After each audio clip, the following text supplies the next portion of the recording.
गिलोय के कुछ ऐसे भी फायदे हैं जिनसे आप अब तक अनजान हैं। इसका नाम ही अमृता है।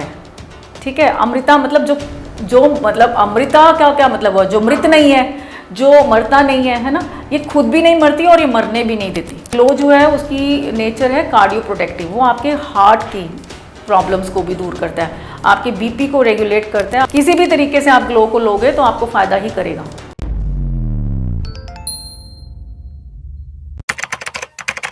नमस्कार, D5 चैनल हिंदी देख रहे दर्शकों का मैं वंदना चट्टा स्वागत करती हूँ। आज हम बात करेंगे गिलोय पर। वैसे तो आपने सोशल मीडिया पे बहुत सारी रील्स देखी होंगी जिनमें देखा होगा कि गिलोय के कितने सारे फ़ायदे होते हैं, लेकिन क्या गिलोय के कुछ ऐसे भी फ़ायदे हैं जिनसे आप अब तक अनजान हैं। ऐसे फ़ायदों के बारे में हम आज बात करेंगे। साथ ही हम ये बात करेंगे कि गिलोय किन लोगों को नुकसान कर सकती है, किन लोगों को गिलोय का प्रयोग बिल्कुल नहीं करना चाहिए। कुछ ऐसे फ़ायदे जो अब तक सोशल मीडिया पर वायरल नहीं हैं, आज वही हम आपको इस एपिसोड में बताएंगे। तो इस एपिसोड को बिल्कुल भी मिस मत कीजिएगा। हमारे साथ स्टूडियो में मौजूद हैं डॉक्टर रोज़ी सिंगला जी। डॉक्टर रोज़ी, आपका बहुत बहुत स्वागत है हमारे इस प्रोग्राम में। सभी दर्शकों को मेरी प्यार भरी नमस्ते। डॉक्टर रोज़ी, गिलोय के फ़ायदे तो हम दिन रात देखते आए हैं, हमारे सामने रील भी बहुत सारी आती हैं, लेकिन कुछ ऐसे फ़ायदे हैं जिनसे कि लोग अब तक अनजान हैं। हमारे जो दर्शक हैं वो अब तक अनजान हैं। तो आज हम उन्हीं फ़ायदों की बात करते हैं। तो आप हमें बताएं कि गिलोय के ऐसे कौन से फ़ायदे हैं जिनसे अब तक दर्शक अनजान हैं। देखिए, गिलोय को ज़्यादातर इम्यूनिटी बूस्टर के उससे जाना जाता है ना, कि ये इम्यून सिस्टम को एनहांस करता है। बट गिलोय का और क्या आपकी बॉडी पे असर हो सकता है और किस तरीके से आपको फ़ायदा दे सकती है, ये शायद मुझे लगता है बहुत से लोगों को पता ही नहीं है। इसका नाम ही अमृता है। ठीक है, अमृता मतलब जो मतलब अमृता क्या मतलब हुआ, जो मृत नहीं है, जो मरता नहीं है ना। ये खुद भी नहीं मरती और ये मरने भी नहीं देती। ठीक है, वैसे इसके कई और भी नाम है। इसको ग्लो भी कह देते हैं, गुडुची भी कह देते हैं। तो अमृता हो गया। तो इसके इतने फ़ायदे हैं जिसका मतलब मैं अगर आपको बताऊं, आयुर्वेदा में जो मेंशन्ड है, इम्यूनिटी तो ये एनहांस कर रहा है। इम्यूनिटी एनहांस करने का रीज़न ये है कि इसके अंदर बहुत सारे एंटीऑक्सीडेंट्स होते हैं जो कि हमारे ROS मतलब रिएक्टिव ऑक्सीजन स्पीशीज़ जो फ्री रेडिकल्स मतलब बन गए हैं उनके साथ फाइट करता है। ठीक है ना, एंटीऑक्सीडेंट्स। तो इसीलिए ये इम्यून बूस्टर का काम करता है। इवन इसको वंदना जी फीवर में, अगर जैसे डेंगू का बुखार है, चिकनगुनिया है, या वैसे कोई बुखार हो गया है, तो अगर उसमें लिया जाए तो फीवर भी इससे कम हो जाता है। तो ये फ़ायदे तो हमें रूटीन में मतलब हमें पता है कि ग्लो खाने से, या ग्लो मतलब सबको पता है कि ग्लो से ये यहाँ ग्लो का काढ़ा पीने से ये फ़ायदा होगा। बट इसके बहुत सारे और जो बेनिफिट्स हैं, लाइक इसके अंदर एंटी इन्फ्लामेटरी प्रॉपर्टीज़ हैं। ये किसी को नहीं पता कि जिनको आर्थराइटिस की प्रॉब्लम है, जिनको जोड़ों का दर्द रहता है या हाथों पैरों में दर्द रहती है, अगर वो भी ग्लो का सेवन करते हैं, इसको रेगुलरली कंज्यूम करते हैं, तो उनको इसमें बहुत मतलब बेनिफिट मिलेगा। ये साइंटिफिकली प्रूवन है कि इसके अंदर जो एंटी इन्फ्लामेटरी प्रॉपर्टीज़ हैं वो एक्चुअल में they are helpful for the arthritic patients. तो दे मस्ट ट्राई इट। इसके अलावा जो ग्लो है वो आपकी स्किन के मतलब स्किन का ग्लो भी लेके आती है ना। तो स्किन के लिए बहुत अच्छी है ग्लो। तो ग्लो के लिए अगर आप इसको ग्लो का काढ़ा बना के पीते हो आप रूटीन में, क्योंकि एंटीऑक्सीडेंट्स हो गए ना, तो फ्री रेडिकल से फाइट करेंगे, टॉक्सिन्स को बॉडी में से रिमूव करेंगे। अगर टॉक्सिन्स रिमूव हो गए तो आपकी स्किन अपने आप क्लियर हो गई, तो उसके लिए बहुत अच्छी है। फिर वंदना जी, डायबिटिक्स, जिनको शुगर की प्रॉब्लम है, क्योंकि इंसुलिन सेंसिटिविटी को ये इम्प्रूव करती है, ऊपर से इंसुलिन की प्रोडक्शन को बढ़ाती है ग्लो। तो गिलोय अगर आप कंज्यूम करते हो तो जो डायबिटिक की जो प्रॉब्लम है, जिनको मतलब इंसुलिन नहीं बन रहा है या इंसुलिन रेजिस्टेंस हो चुकी है, उनके लिए ये बहुत फ़ायदा करती है। And the cherry on the cake is कि जो ग्लो है उसको लेने से आपका वेट लॉस बड़े कमाल के तरीके से होता है। अब वो कैसे? क्योंकि ग्लो जो है वो अपने आप में इसके अंदर जो दो ऐसे एंजाइम्स लगा लो, एडिनोपेक्टिन एंड लेप्टिन, ये वो दो हार्मोन्स हैं जो हंगर हार्मोन्स, जो हमारी भूख को मैनेज करते हैं। ठीक है, तो उससे ये मतलब ये दोनों के दो इसके अंदर प्रचुर अमाउंट में, बहुत अच्छी क्वांटिटी में है। तो आपका जो बॉडी का मेटाबॉलिज्म है वो बहुत एनहांस हो जाता है, बहुत इंक्रीज हो जाता है। तो अपने आप से जो आपका खाना है वो डाइजेस्ट होना शुरू हो जाएगा, जो भी आप खा रहे हो वो पचना शुरू हो जाएगा, तो बॉडी का वेट नहीं बढ़ेगा। मोर ओवर वाटर रिटेंशन के कारण कईयों को मोटापा आ जाता है ना, बॉडी में पानी बहुत रिटेन हो जाता है, तो उसके कारण कई बार लगता है फैट है, बट वो फैट नहीं होता, वो वाटर रिटेंशन। तो वाटर रिटेंशन जैसे पफिनेस हो गई, फ्लफीनेस हो गई, सुबह मॉर्निंग में उठते हैं तो चेहरे पे आईज सूजी हुई हैं, मुंह सूजा हुआ है, ऐसा कुछ फीलिंग आती है, क्योंकि वो वाटर रिटेंशन के कारण हो रहा है। तो glow is very helpful to combat that water retention. उस वाटर रिटेंशन को दूर करने के लिए, उस पानी को एब्जॉर्ब करके उसको बॉडी से बाहर फेंकने के लिए, उन टॉक्सिन्स को रिमूव करने के लिए ग्लो बहुत हेल्पफुल है। तो ग्लो इतना सारा मतलब आपका फायदा करती है कि आप अगर if you are on your weight loss journey तो यू मस्ट ट्राई ग्लो। गिलोय और ग्लो, ठीक है, स्किन पे ग्लो लेके आएगी और बॉडी को आपको बिल्कुल ऐसा बना देगी, स्लिम ट्रिम और बहुत स्मार्ट।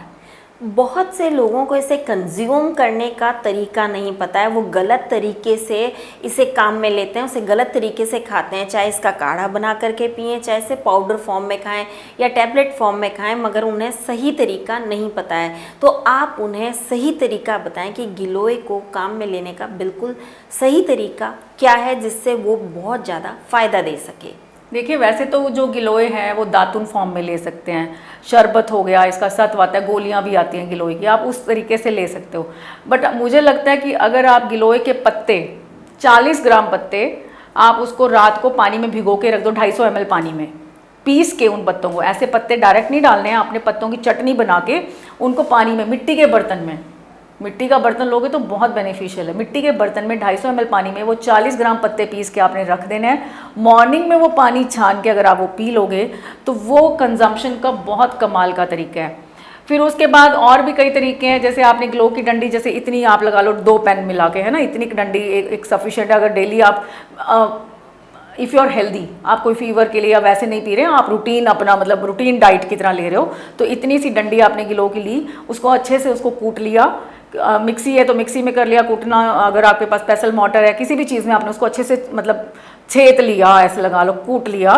उसके बाद उसको पानी में उबाल लो, पानी में उबाल के उसको मतलब 2-4-5 मिनट आप उसको अच्छे से उबालो। फिर वो पानी थोड़ा थोड़ा ठंडा करके, मतलब बिल्कुल एकदम गर्म तो नहीं पी पाओगे, थोड़ा सा जब आप मतलब पीने लायक होता जाए आप उसको पानी को पियोगे, तो वो भी अपने आप में वो काढ़ा बहुत कमाल का आपको रिजल्ट्स देगा। तो ग्लो को इस तरीके से आप कंज्यूम कर सकते हो। ग्लो की दातन कभी कभी चबा लोगे तो आपके वैसे भी बहुत सारे और भी आपको बेनिफिट्स उसके मिल सकते हैं, उसका सत्व आपके अंदर जाएगा, क्योंकि ग्लो जो है उसकी नेचर है कार्डियो प्रोटेक्टिव, वो आपके हार्ट की प्रॉब्लम्स को भी दूर करता है, आपके बीपी को रेगुलेट करता है, आपकी हार्ट की प्रॉब्लम्स को ठीक करता है। ग्लो बहुत मतलब हार्ट हेल्दी हर्ब है, आप इसको ऐसे लगा लो कि हार्ट के लिए बहुत अच्छी है, कार्डियो प्रोटेक्टिव नेचर है इसका। इसे कितनी मात्रा में और कितने दिनों तक लिया जा सकता है, क्योंकि अक्सर लोग कहते हैं कि कोई भी चीज़ आपने लेनी है तो 15 दिन से ज़्यादा ना लें, तो क्या इसे रेगुलर लिया जा सकता है? हाँ, इसको रेगुलरली लो, बट स्टिल वही है कि सर्कुलेशन में लाना बहुत ज़रूरी है। इसको एकदम से अगर आप बहुत रूटीन में लेते ही जा रहे हो, इसमें ब्रेक डालना बहुत ज़रूरी है। तो आप 10-15 दिन लेने के बाद इसको थोड़ा सा छोड़ दो, उसके बाद से दोबारा कंज्यूम करना शुरू कर दो, तो वो ज़्यादा बेटर रहेगा, क्योंकि आपका मतलब एक अदरवाइज थोड़ा सा मोनोटनी से लगा लो या उसके अंदर कुछ एक एंटी न्यूट्रन कॉम्पोनेंट्स वो आपकी बॉडी को फिर फ़ायदा देना बंद कर देंगे। तो आप बेटर है कि आप इसमें ब्रेक ज़रूर लो। उसके बाद कोई और आपने अपनी हर्ब शुरू कर दी है ना, हफ्ता 10 दिन आप इसको ले लो, उसके बाद से 2-4 दिन का ब्रेक डाल के दोबारा से इसको कंज्यूम करो, तो इसके बहुत फ़ायदे हैं। ये ब्लड प्लेटलेट्स को इम्प्रूव करते हैं, आयरन को इम्प्रूव करते हैं आपकी बॉडी के अंदर। आयरन की अगर कमी है, बच्चों में आयरन की कमी है, तो आयरन का इवन मैंने तो लाइव एग्जाम्पल्स देखे हैं जिनका आयरन सिर्फ ग्लो हफ्ता लेने से ही आयरन 1-1 ग्राम बढ़ गया। तो आप ग्लो अगर लोगे, ब्लड प्यूरीफाई भी कर रहे हैं, आयरन को भी बना रहे हैं। इवन जिनको कफ की प्रॉब्लम है, ब्रोंकाइटिस है, एस्थमा है, उनके लिए ग्लो इज बून। ये भी कईयों को नहीं पता, आपकी कफ को क्लियर करता है ग्लो, सिर्फ फीवर को दूर नहीं कर रहा, आपकी कफ को भी क्लियर करता है। अगर ब्रोंकाइटिस है, एस्थमा, पुराने से पुराना एस्थमेटिक पेशेंट्स को भी ग्लो बहुत फ़ायदा देती है। तो ग्लो को लेने का तरीका आपको बता दिया, आप किसी भी फॉर्म में उसको, चाहे काढ़ा फॉर्म में ले लो, गोली फॉर्म में ले लो, उसका रात को साग बना के पत्तों का उसको भिगो के पानी में, वो पानी सुबह मॉर्निंग में पी लो। किसी भी तरीके से आप ग्लो को लोगे तो आपको फ़ायदा ही करेगा। ये तो आपने हमें इसके फ़ायदे बताए और साथ में उसको लेने का तरीका बताया, लेकिन कुछ ऐसे भी इंसान हैं जिनको गिलोय नुकसान करती है, तो गिलोय किन को नुकसान कर सकती है? देखिए ग्लोए जो है उसकी जो नेचर है वो गुरु उष्ण है, हॉट इन पोटेंसी, वो मतलब गर्म नेचर का है। ऑल्दो वो लीवर के लिए कोई इतना हार्मफुल नहीं है हमारा, जैसे जिनको पित्त की प्रॉब्लम होती है, जिनको पित्त दोष होता है, उसके लिए ग्लोए कोई नुकसान नहीं करती, वो बड़े आराम से इसको ले सकते हैं। बट स्टिल जिन लोगों का बीपी बहुत कम रहता है उनको ग्लोए नहीं लेना चाहिए, क्योंकि ये बीपी को और कम कर देता है। तो गिलोय उन पेशेंट्स को बिल्कुल नहीं लेना जिनका बीपी डाउन है, या जो प्रेग्नेंट लेडीज़ हैं, even they should not consume giloy, या फिर वो डॉक्टर से कंसल्ट करके अगर उनको लगता है, otherwise they should avoid taking giloy at that time only. क्या ये स्ट्रेस को भी इम्प्रूव करता है? हाँ, गिलोय जो है आपका स्ट्रेस बस्टर है। अगर आप इसको कंज्यूम करते हो तो मेमोरी भी इम्प्रूव करता है।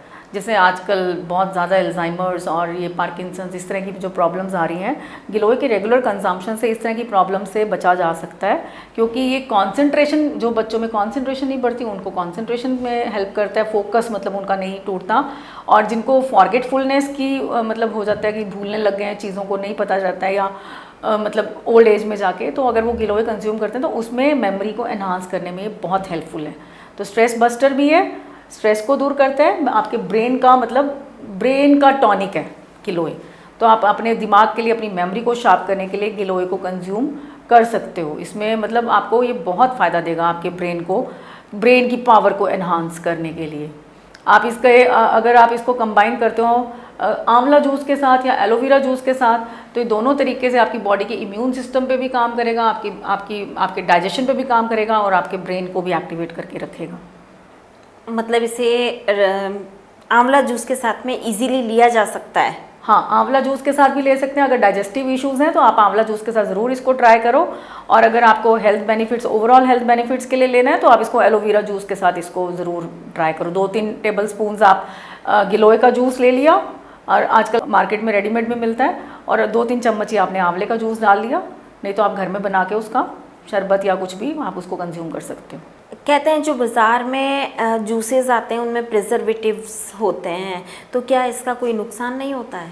हाँ, देखिए केमिकल्स तो ऑब्वियसली, अगर कोई भी केमिकल बेस्ड प्रोडक्ट है उसका, वो तो फिर आपको label, you have to check the label thoroughly कि उसमें कोई ऐसा तो नहीं लिखा कि प्रेजर्वेटिव डला हुआ है या कुछ। अदरवाइज आपके पास तो गिलोय तो ऐसे है कि ये तो अमृत वेल है, अमृता, ये तो ऐसे ही उग जाती है, आप थोड़ी सी लगाओगे इतनी ग्रो करती है, आपको उस तक पहुंचने की ज़रूरत ही नहीं कि आर्टिफिशियल पैक्ड फॉर्म में। वो तो वहाँ की बात कर रही हूँ जहाँ जैसे अर्बन सिटीज़ में या जिनकी पहुँच के बाहर है, जिनको नहीं मिल पा रही है, तो वो उसको उस फॉर्म में लेते हैं। अदरवाइज़ आप अपना डायरेक्टली इसको काढ़ा बना के या दातून इसकी चबा के आप इसको इंटेक कर सकते हो। डॉक्टर रोज़ी, आज आपने हमें ऐसे फ़ायदे बताए जो अब तक सोशल मीडिया पे भी हमने नहीं देखे थे। आपने हमें बताया कि गिलोय बहुत सारी बीमारियों में फ़ायदेमंद होती है। आप यहाँ आईं, आपका बहुत बहुत धन्यवाद। नमस्कार। अगले एपिसोड में आपसे फिर मुलाकात होगी, तब तक के लिए नमस्कार।